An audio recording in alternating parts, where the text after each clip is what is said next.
used to think the worst thing you could lose in a relationship was trust. Then I watched my own name vanish off a deed. I'm Marcus, 35, senior estimator for a commercial construction company in Atlanta. My brain is basically a spreadsheet with knees.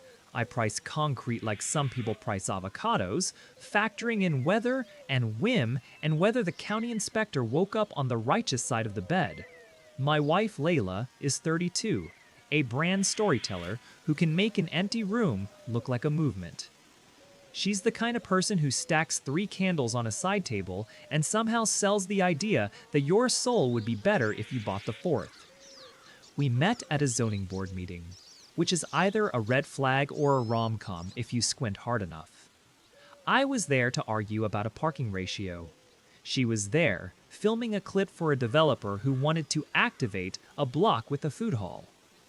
She laughed at my joke about activating the stormwater plan and asked if I always brought a ruler to public hearings. I said yes. She said, "I like men with rulers. You can build a life on that kind of line if you aren't careful." We did the things that make 2 people look like 1 unit on a bank application. We got a dog named Ludo, who believes squirrels are part of a conspiracy. We combined our Spotify, which should be recognized in law as a level of intimacy. We saved hard. We toured 19 houses and lost 4 bids, and then bought a 1958 brick ranch in Kirkwood with hardwood floors that complained when you walked like old men on porches, and a magnolia out front, so dramatic we joked about sending it a 1099 for curb appeal. We painted the smallest bedroom office white for me and creator light for her, and started arguing about trim color like grown-ups. I'm the kind of man who reads closing documents. I read every page of ours. The title, "Woman Silvery Hair," nails that said she did not so much as lift a binder, tapped her stack and said, "You're my favorite kind of buyer." She circled the deed. Joint tenancy with rights of survivorship, Marcus Adler and Layla Quinn, husband and wife. I took a photo of the page with both our names because I'm sentimental about paper.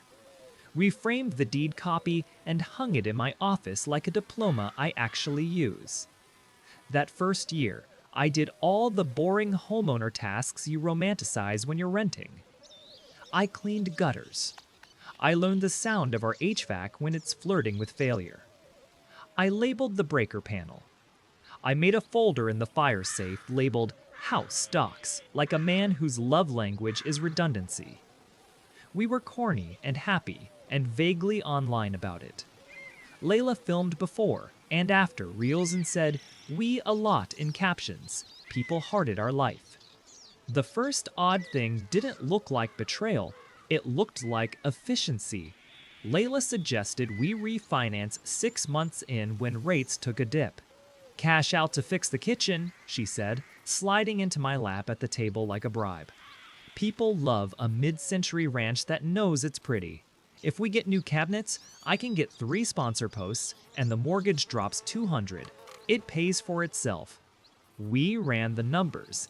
It made sense. We refinanced, pulled 40 grand for cabinets and a hood she said made her feel like Ina Garten's chaotic cousin, and the payment slid down nicely. The closing felt like a rerun with better snacks. New deed recorded. Same names. We went home and celebrated with champagne that tasted like an expensive apology for grapes. The second odd thing arrived in an email I didn't remember signing up for. Fulton County Recorder's Office, property fraud alert. The subject line looked like spam. Inside, a polite message.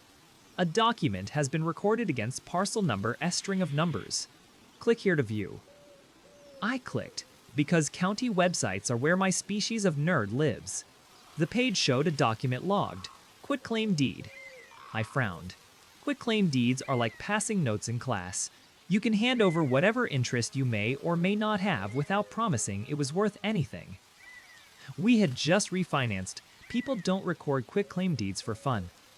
I clicked the PDF. My throat went cold. The document transferred. All right. Title and interest from one Marcus Adler to 1 LQ Studio LLC.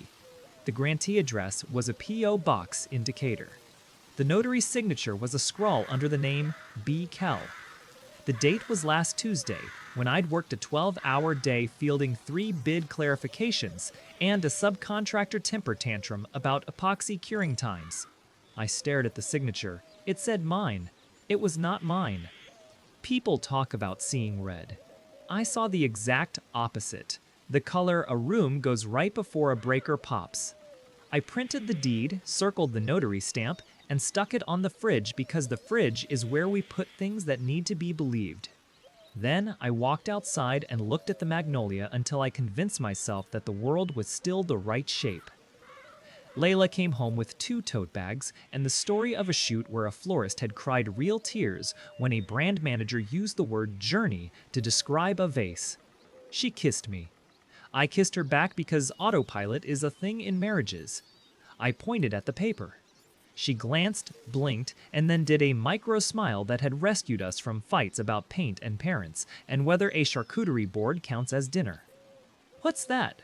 she asked lightly. "You tell me," I said, keeping my voice in the register where facts live. Because according to the county, I transferred my interest in our house to LQ Studio LLC last Tuesday, and I'd like to meet the version of me who had time to leave work, impersonate my own signature, and do crimes. She reached for the paper, read the whole thing, and then laughed a little too bright. "Oh my God," she said. "I know what this is. Victor said we should do this for asset protection. It's just a paper thing. We park the house in an LLC, so if anyone sues me because they tripped over a tripod, they can't take our home. It's a thing entrepreneurs do. I forgot to tell you. That's on me." "Victor who?"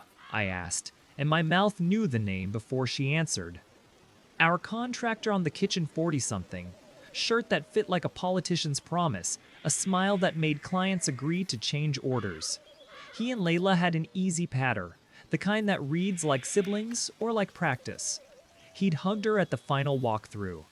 I didn't love that. I also didn't love a smart man choosing asset protection as the first lie. "Victor's friend," she corrected quickly. "She's a lawyer, Beth. Everyone does this in LA. We're just catching up." "What, Beth?" I pressed. She waved a hand. "She's at a firm. I can't remember the name right now." My work brain spun up and did what it does to bad plans. Ran cost. "Why does the quitclaim show me transferring to your LLC?" I asked. "Not ours." She rolled her eyes in the way you roll them at a husband who is being very man about property law. "Because it's my business," she said, like I was being silly. "LQ is me. But we're married. What's mine is ours. This is for paperwork. If you want a Marcus LLC, we can spin one up. Relax." I wanted to relax.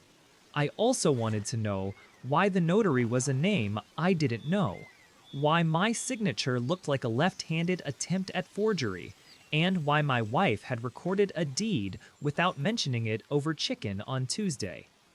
I slept like a man who was listening for a sound he didn't know he'd already heard. In the morning, I pulled the refi package and verified what I knew. The deed there said what I signed. I emailed the recorder's office to ask about procedures for fraudulent recordings. Their auto-reply linked to a 1-page form titled Affidavit of Forgery. I printed it and put it in the fire safe and went to work like my life hadn't leaned a degree. That week, the third odd thing arrived as a credit pull on our bank alerts, a HELOC inquiry from a lender. I recognized because we use them at work. I hadn't applied for a line of credit. I called the bank. The nice woman read from her screen, joint applicant LQ Studio LLC, authorized signer Layla Quinn, collateral 1318 Magnolia AV. "We always cross-reference the recorder," she said. "We see an updated deed." I hung up and put my head on my desk and pressed my eyes like a man trying to squeeze a bad idea back out through his skull. Then I started doing what I was born to do. I made a list. Verify the notary. Pull LQ Studio. LLC registration. Check our mail for anything with county stamps. Freeze our credit. Call a real estate attorney. Do not accuse before you can win. Buy donuts because the paralegal will work harder if there are donuts. At lunch, I searched the Secretary of State's site.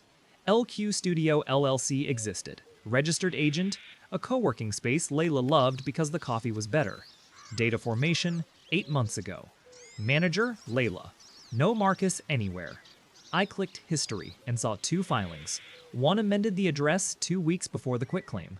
The other added an authorized signer, B. Kell, the name on the notary stamp. B. Kell, the name on the notary stamp.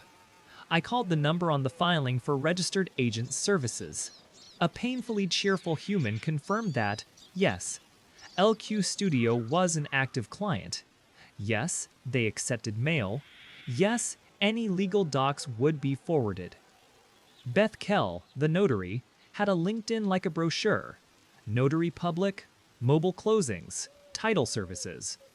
Her profile picture was a woman in her 40s with a neutral lipstick and the kind of smile that says, "I decline your nonsense." Her endorsements included one from Victor. I took a breath and called a real estate attorney my company uses when a subcontractor files a frivolous lien. His name is Sanders. His voice has the weight of bad news delivered cheerfully. I told him I had a deed that didn't look right. "Bring the paper," he said. "Bring donuts." Sanders is the kind of lawyer who decorates with case reporters and baseballs signed by opposing counsel he's buried without making it personal. He looked at the deed, whistled, and said, "Ambitious." Then he asked a series of questions that made me feel both smart and slow. "Did you sign this?" "No." "Did you authorize this?" "No." "Do you share an attorney with your wife?" "God, no." "Good. Do you have separate counsel for estate stuff?" "We used a will template online." He sighed in a way that said, "We will fix that when you're not on fire." He outlined a plan that sounded like music to a nervous system. File an affidavit of forgery with the recorder to cloud the quitclaim. Record a notice of lease pendants to make any sale or additional encumbrance a problem for anyone who touches it. Send a demand to the HELOC lender with the affidavit. Put the notary and the LLC on notice. Ask the court for a temporary restraining order preventing further transfer pending adjudication. Calmly gather every doc so when a judge looks at us, she sees paper and not adjectives. "And Marcus," he said as I nodded and wrote like a good student, "do not confront your wife with words you can't unsay. This is a chessboard. She thinks she's booking a flight. You're about to cancel her gate." I went home and made pasta because boiling water is therapy. Layla came in glowing from a shoot where a yogurt company let her use a drone. She talked. I stirred. The dog watched her like he always does when she smells like stranger touches. After dinner, I said, "I talked to a lawyer today." Layla's fork paused midair. "For what?" she asked, too smooth. "For the fraudulent deed," I said. "We filed an affidavit. The county will flag anything that tries to use that quitclaim. I also recorded a lease pendens.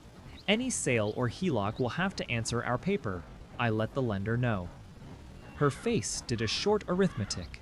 Her smile appeared a millisecond later. "Babe," she said, "you overreacted. This is going to make me look like a criminal when I was trying to protect us.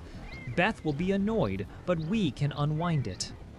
"Great," I said, forcing the calm. "Loop me with Beth so I can hear the unwind." She stood, brought her dish to the sink, turned the water on too hard, and said, "It's Friday. This can wait. Don't make work out of a misunderstanding." The next morning, I found a letter in the stack of mail shelving by the door that had not yet taken its rightful place on the counter. It was from the recorder, addressed to LQ Studio, notifying of a recorded lease pendens. Someone had opened it and then slid it into the stack backwards so the back page faced up. People do this when they want things to look untouched.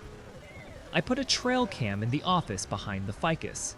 Not because I'm a weirdo, because I'm a man who doesn't like asking a judge to believe vibes. I positioned it to see the file cabinet where the deed copies live, the printer, and the framed photo of our parents on the bookshelf. Then I went to Home Depot and bought a tamper evidence seal for the cabinet drawer like I buy them for job site lockboxes. Layla laughed and said, "Are we CSI now?" I said, "We're adults." 2 days later, my phone chirped with a motion alert. I opened the camera feed and watched Layla at my file cabinet, hair up, reading the Lee's Pendants copy. She took a photo. She dialed. She used her brand voice that turns depending on audience. "I need to move the timeline," she said. "Yes, I understand, but he's gone litigious. Tell Victor to hold. Tell Beth to call me from her cell, not the office. We're not doing discovery on this." I sent the clip to Sanders. He responded with 2 words and a thumbs up. "Good. Preserve." The next week, Layla announced a girls' trip to Charleston, 2 nights, content and oysters, which is how her friends described the sacred act of ignoring emails near water. I nodded like a man who has learned not to make jokes about travel hashtags in earshot of the people who use them for rent. That same afternoon, an alert pinged my inbox from USPS Informed Delivery, a service I'd signed up for in a burst of suburban joy that this country still lets you spy on your own mail.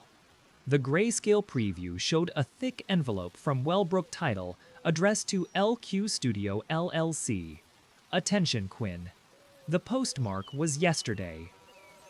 The subject line in the email looked edible. "Closing package." I texted Sanders, "Title docs coming to house." He wrote back, "I'll be there with a court runner. Also, do not open. We do not do felonies to prevent felonies." At 10 a.m., a man in a suit who looked like he has knees made of statutes knocked. He served Layla with a TRO signed by a judge 10 blocks away. Temporary restraining order enjoining transfer, encumbrance, conveyance, or recording of any instrument affecting 1318 Magnolia without written consent of both parties or further order of court. Layla held the papers like a person holding a bat at a piñata party, realizing the piñata was full of snakes. "What is this?" she asked, and for the first time in this saga, something like panic cracked the lacquer. "It's a pause button," I said. "We'll show the judge your asset protection plan or your sale, and she'll decide which story needs to sit down." She blew out a laugh that didn't have humor in it. "You're making me your enemy," she said quietly. "You're making the house your content," I said. "I'm making sure we still have a front door." She packed for Charleston like she was a professional, which she is. I watched her fold a white dress that Instagram would love and wondered whether I was watching my marriage unpack itself into outfits. That evening, a DM slid into my requests from a handle I didn't know.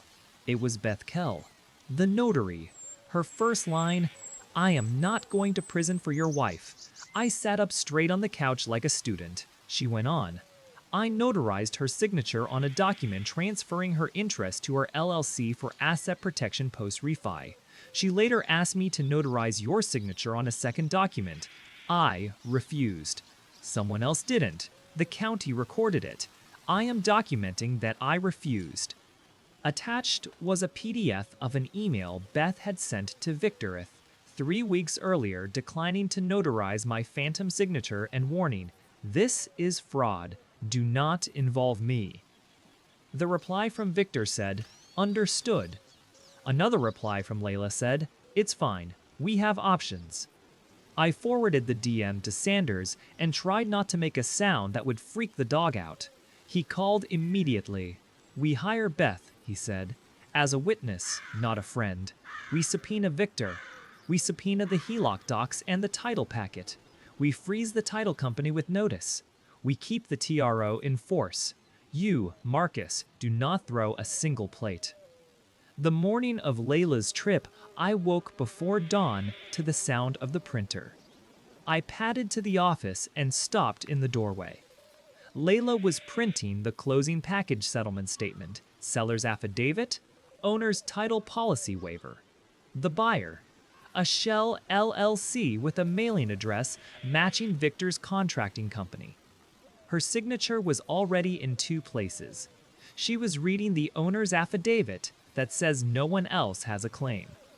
She looked at me and kept her face calm in that way that tells you it was ready practice. "I can't believe you try to stop a business decision," she said. "We would have moved. We would have made money. We would have bought in Cabbagetown, and you would have bragged about cap rates. But you love your little deed." "I love not meeting a sheriff over breakfast," I said. She pointed at me with the pen like it was an answer.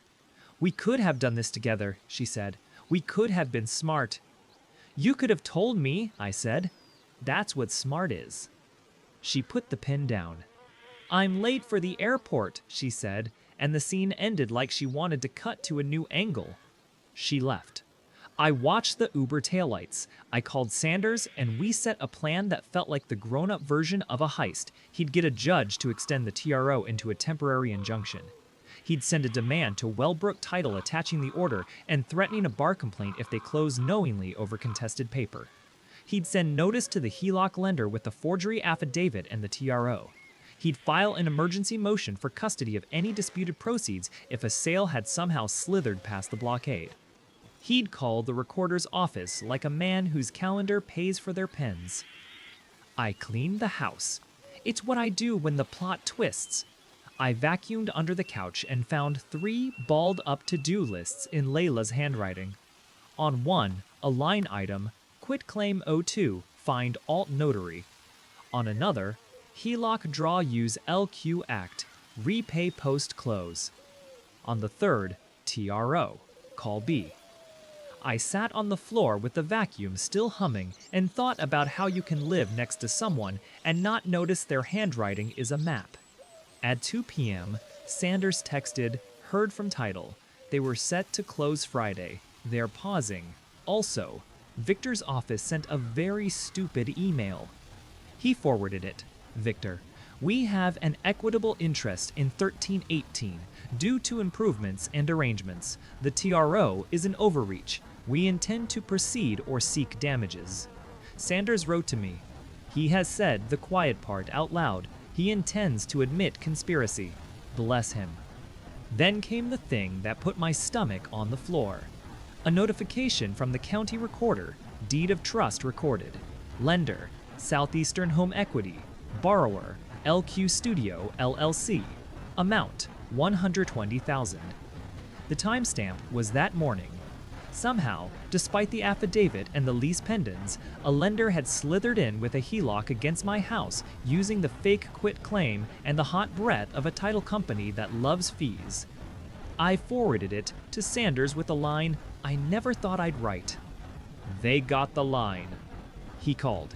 "It's okay," he said, voice level like a surgeon. "We'll kill it.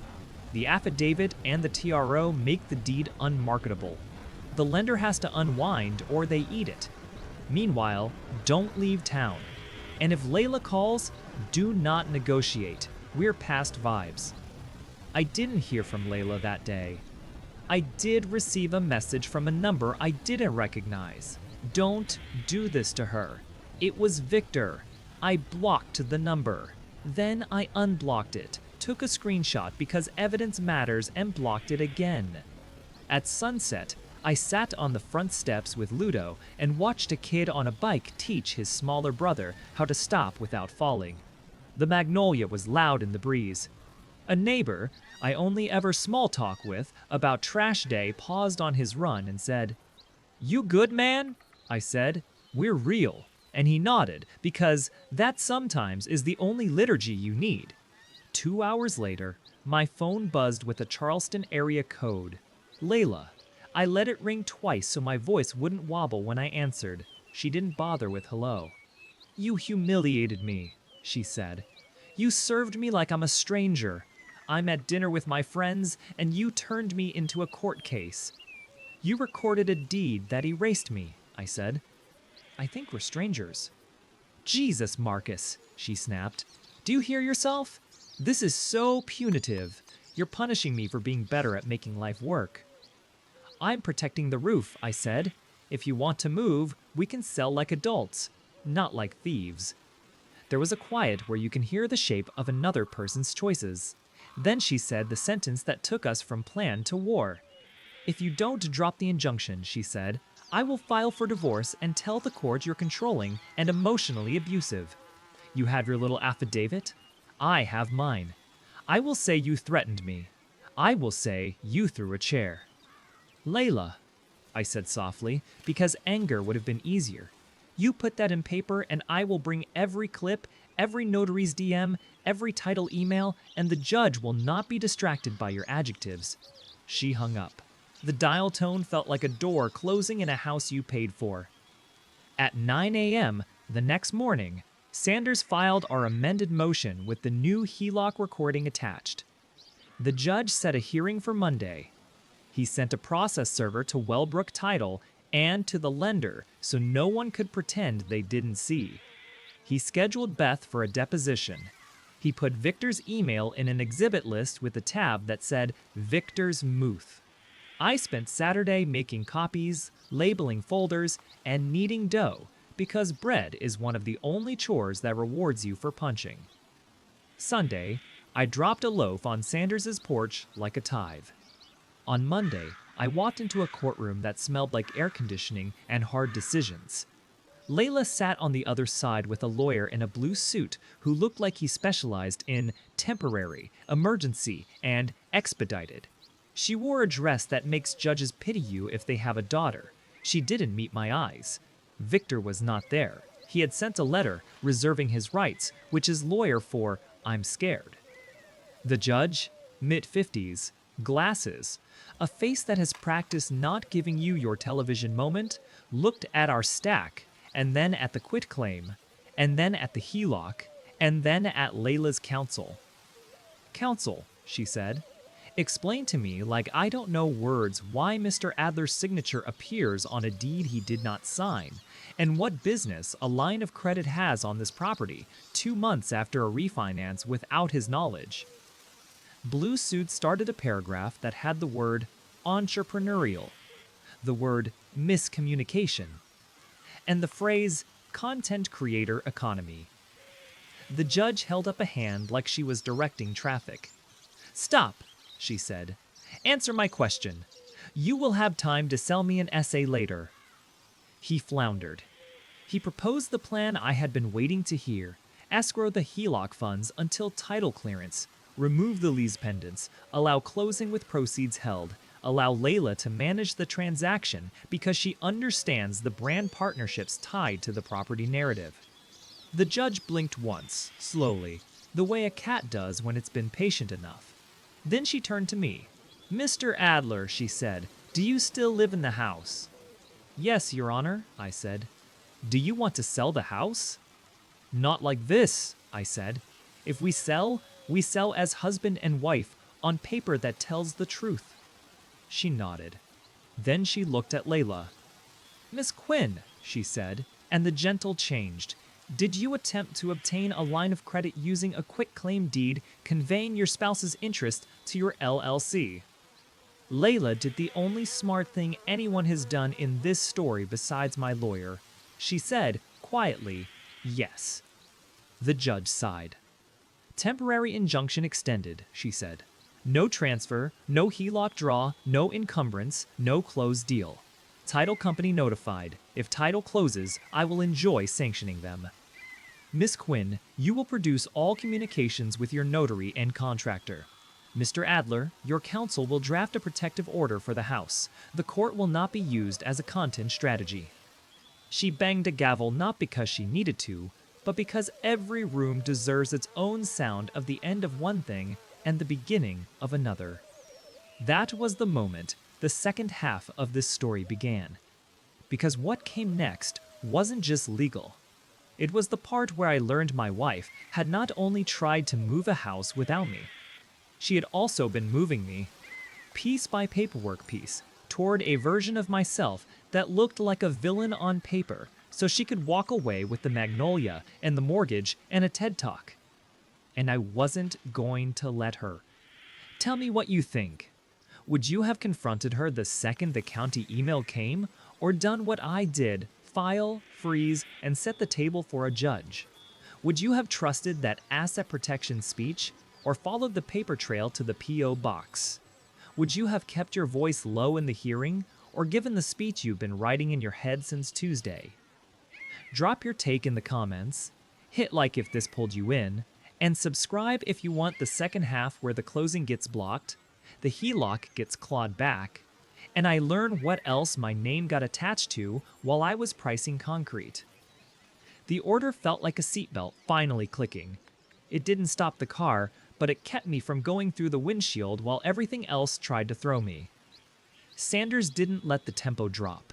He sent the injunction to Wellbrook, the lender, the registered agent for LQ Studio, the county recorder, and, by certified mail for dessert, to Victor's office.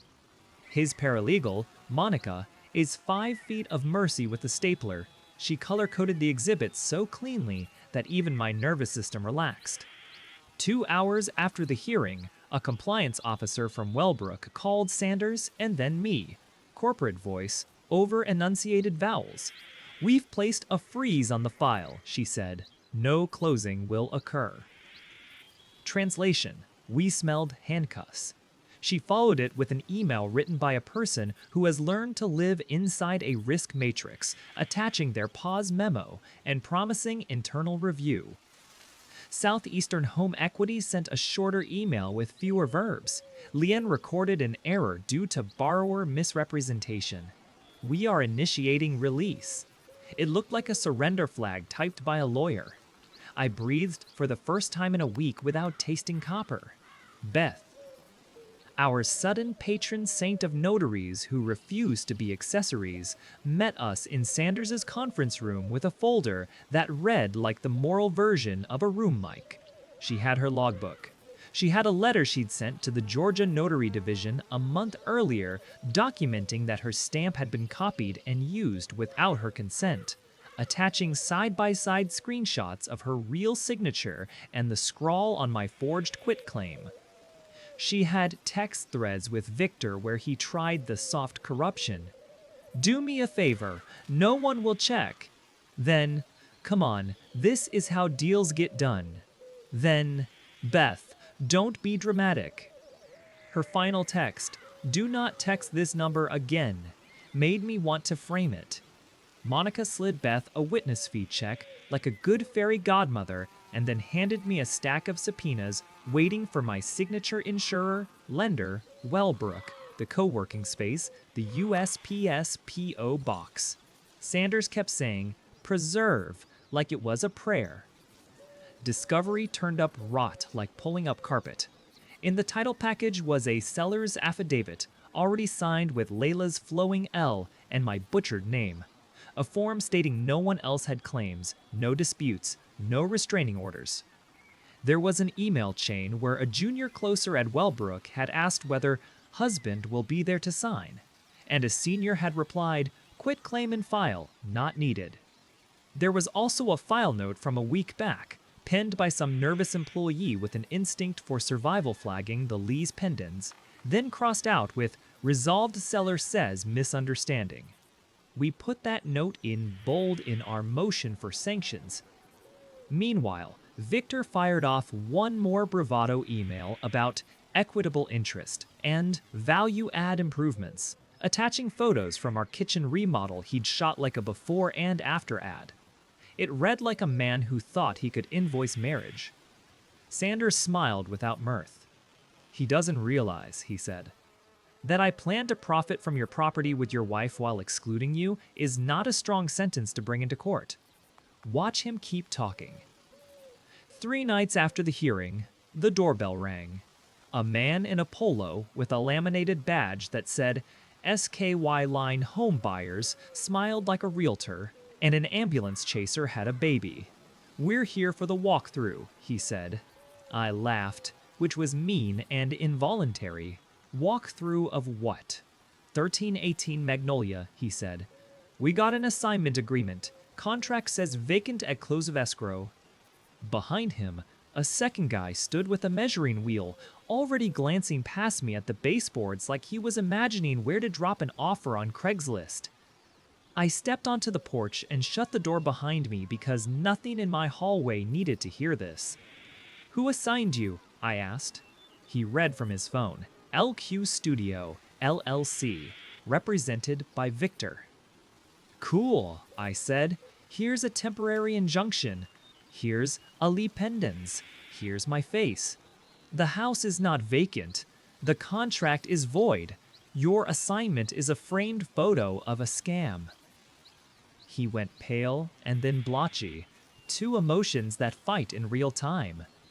"Can I get copies?" he asked, voice smaller now. I handed him 2 redacted sets because Sanders makes extras for moments exactly like this. The second guy with the wheel lowered it like a flag. They left in a hurry. I felt a flash of pity for men who buy paper from people who talk fast. Then I felt grateful for my own boringness. That weekend, Layla violated the mutual no contact by posting a story with a screenshot of a sealed court caption, and the caption "Sometimes people weaponize paperwork to control women." Monica sent it to Sanders. Sanders sent it to the judge. The judge issued a short order that read like, "Delete it now," and then, honor student that she is, she attached an explainer about indirect contact and subtweet contempt. The story disappeared. She put up a photo of oysters. Her followers wrote hearts. The comments smelled like smoke. The next hearing was about canceling clouds and who gets to live where, while the divorce papers worked their slow way across desks. Sanders filed a quiet title action to void and cancel the forged quitclaim and the HELOC in the chain of title. He tied it to the injunction and attached Beth's logbook and DM and the stupidest parts of Victor's emails. In the courtroom, Blue Suit tried a new song. Layla had meant to include me. She was advised it was normal by a trusted advisor. She was protecting us from creator liability. The HELOC was just a bridge. The judge listened and then turned to Beth. "Ms. Kell," she said, "did you notarize Mr. Adler's signature?" "No," Beth said, clear as a bell. I refused. "Did you tell anyone that refusal?" "Yes," she said, and recited her emails and the date she filed a notice about a copied stamp. The judge's pen stopped. You can feel when the room decides which nouns it believes. By the end of the hour, the court had issued a preliminary order canceling the fake deed and ordering the lender to file a release of the HELOC. It also granted me exclusive possession of the house pending final settlement and ordered the locksmith receipt into the record. "We do not reward audacity," the judge said. Blue Suit asked for a carve-out so Layla could come retrieve equipment. "Under supervision," the judge said, with a list made in advance and every item photographed in and out. "No documents leave that house unless both parties initial the thumb tab." It wasn't fun. It was anatomy. And it worked. I changed the locks again because that's how I exhale. Layla came with 2 officers and a friend whose job appeared to be to coo, "You're doing amazing," every 3 minutes. We put her ring lights and softboxes and brittle tripods into labeled bins. She asked for the framed deed copy from my office wall, the one we hung when we closed. I shook my head, no. She stared at it like a fortune cookie that had betrayed her. On the way out, she paused in front of the magnolia and made herself cry in that way people can when they've practiced. "I built this," she said, "not to me, not to the officers, not to the tree, to whatever audience she believes follows her even out of frames." "You almost sold it," I said, "to yourself." The DA's office called a week later. A woman with a voice that made me think of teachers who don't accept late work said they'd opened an investigation into recording a false document and first-degree forgery. She asked for my statement and Beth's DM. She asked if I knew who physically typed and filed the quitclaim. I didn't. Our recorder portal had the upload IP, masked by a VPN. She said they'd subpoena the notary's stamp order history, the UPS store where stamps get shipped, Victor's email metadata, and the title company's internal chat. "We like metadata," she said, like a person who enjoys vegetables. Then came the part I didn't want and was glad for anyway, the marital side. I filed for divorce because there's only so much paper you can hold and still call it a marriage. Georgia is equitable distribution, not equal. And marital waste is a phrase that suddenly mattered to me the way cure time matters to a concrete pour. Sanders made me a pie chart that illustrated how trying to steal equity counts as waste. "We go for the house," he said, "a bigger share of cash and attorney's fees. We also go for a restraining order on credit because we're not doing this again with furniture or a car." It wasn't about punishment, it was about math. I made a schedule of assets and values and a timeline so painfully precise that I almost apologized to Monica for my font choices. We went to mediation with a woman who had the energy of a kindergarten teacher and a chainsaw. Layla arrived with a different lawyer. Blue Suit had been replaced by a woman who looked like she braided hair well and took no one's nonsense. It was almost worse because she was competent. We hammered for hours.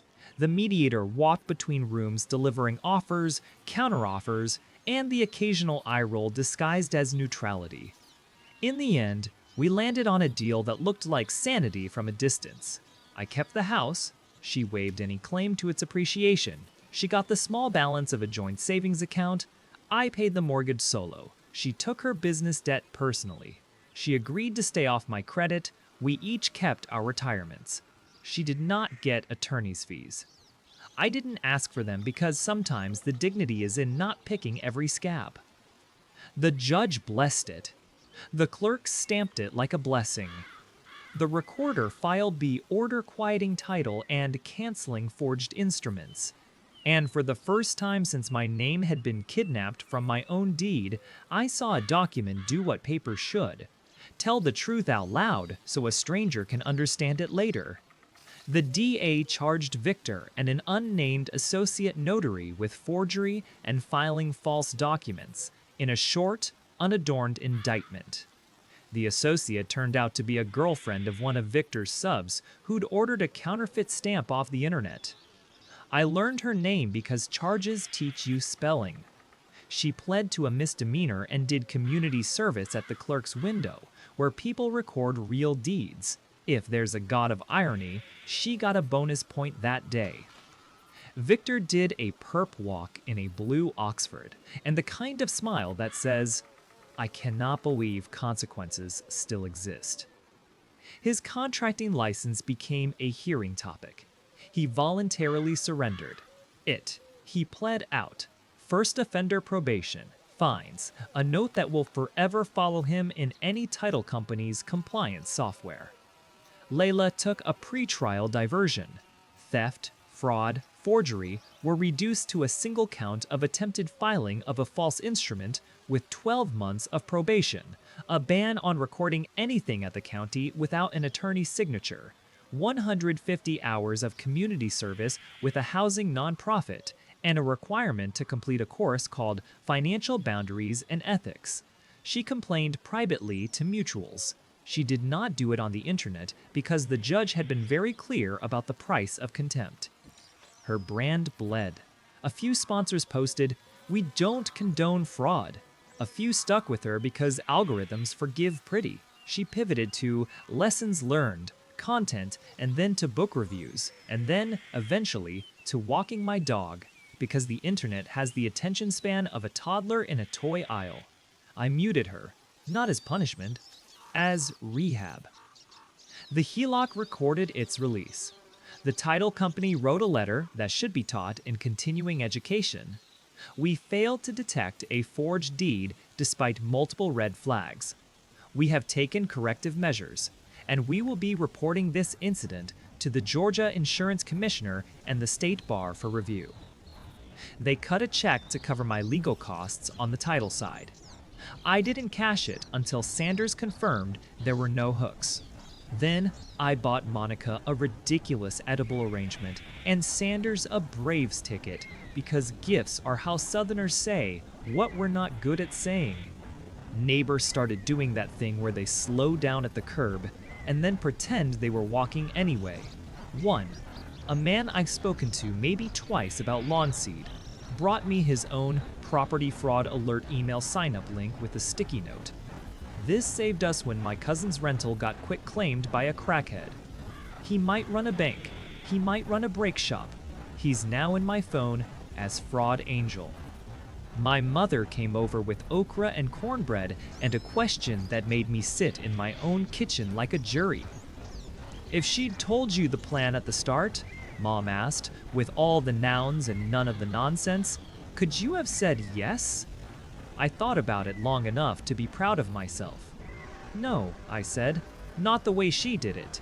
Not without me, not with lies. Maybe there's a world where an LLC makes sense, but not one where my signature blinks into existence because somebody needed an ending for a reel. On a Sunday, the magnolia dropped 1,000 petals, and I raked them because there is something holy about doing small chores in a house you still own. Ludo watched a hawk pretend it wasn't waiting for squirrels. The HVAC hummed with middle-aged contentment. I labeled a new folder for the fire safe. Title: Final. The word final felt like a dare. It also felt like a meal. I met with a financial planner who looks like he flosses because he enjoys it, and we did the boring work, froze credit, set alerts, removed Layla from anything that billed, filed new beneficiary forms, got the house insured under my name with a flag on the account to require in-person notarized consent for any change. He asked me if I had a new will. I said I had an old template. He made a face like a cat smelling citrus. We'll do a real one, he said. Do not let the state write your love letter. There were aftershocks. A mutual friend texted, she says you stole the house. I replied with a screenshot of the order canceling the forged deed and then put my phone on Do Not Disturb and went outside to recock the hose bib because water finds cracks and I have learned to find them first. The last time I saw Layla in person was in a parking garage under a building where people teach yoga and sell $9 coffee. We were both there in leotards of our new lives. She looked good in that way that hurts because the body can hold both grief and attraction without checking in with your ethics. She said, "You made me into a cautionary tale." I said, "You did that." She said, "I thought you were boring." I said, "Thank God." Then we both laughed because somewhere under the debris we still had the joke about rulers at public hearings. What did I learn? That paper can be a weapon or a seatbelt. That asset protection becomes asset theft when you take the other person out of the sentence. That calm beats clever in rooms with a judge and a mic. That some people hear the word partnership and think it means permission to proceed without you. That my love language is documented consent. That it's not petty to keep copies. It's kindness to your future self. And that the most radical thing I did in this story was not yell. It was file. Would you have gone nuclear online, naming names and posting PDFs? Or done what I did and let the room with the seal decide? Would you have tried to salvage the marriage or drawn the boundary at the county line? Would you have forgiven if she'd come clean before the hearing? Or does forgiveness for you require the absence of a counterfeit stamp? I want to hear your take. Drop it in the comments. If this kept you listening, hit like so. It finds the next person whose phone pings with a recorder email and thinks it's spam. And subscribe for more long, messy, true-feeling stories where the twist isn't a screaming fight. It's a quitclaim you didn't sign, a notary who refused to be a prop, and a judge who said 5 words I'll never forget: "We do not reward audacity."